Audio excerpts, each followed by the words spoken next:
আগামী পর্বে আপনারা দেখতে পারবেন উজি খেয়াকে নিয়ে গাড়িতে করে কোথাও একটা যাচ্ছে।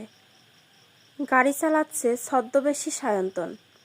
উজি রাস্তা দিয়ে যাওয়ার সময় দেখতে পায় রাস্তার পাশে বিপদে পড়েছে নিশা। উজি গাড়ি থেকে নেমে নিশাকে বাঁচানোর জন্য নিশার কাছে আসে। এদিকে উজি গাড়ি থেকে নেমে যেতেই সায়ন্তন গাড়িটা স্টার্ট করে দেয়। খেয়া সায়ন্তনকে বলে, এটা আপনি কি করছেন? বৌদিমণি গাড়িটা দাঁড় করাতে বলল তো। সায়ন্তন কোনো কথা না শুনে জোরে গাড়িটা নিয়ে সেখান থেকে চলে যায়। এদিকে নিশা আর উজি যখন খেয়াল করে ড্রাইভার গাড়িটা নিয়ে চলে যাচ্ছে, তখন তারা বুঝতে পেরে যায় যে গাড়ির মধ্যে ড্রাইভার হিসাবে ছিল সায়ন্তন। উজি নিশাকে বলে, গাড়িতে সায়ন্তন ছিল, আমরা বুঝতে পারলাম না, কিছুতেই বুঝতে পারলাম না। তো বন্ধুরা, এই ছিল আজকের আগামী পর্বের আপডেট। কেমন লাগলো কমেন্টে জানিয়ে দেবে।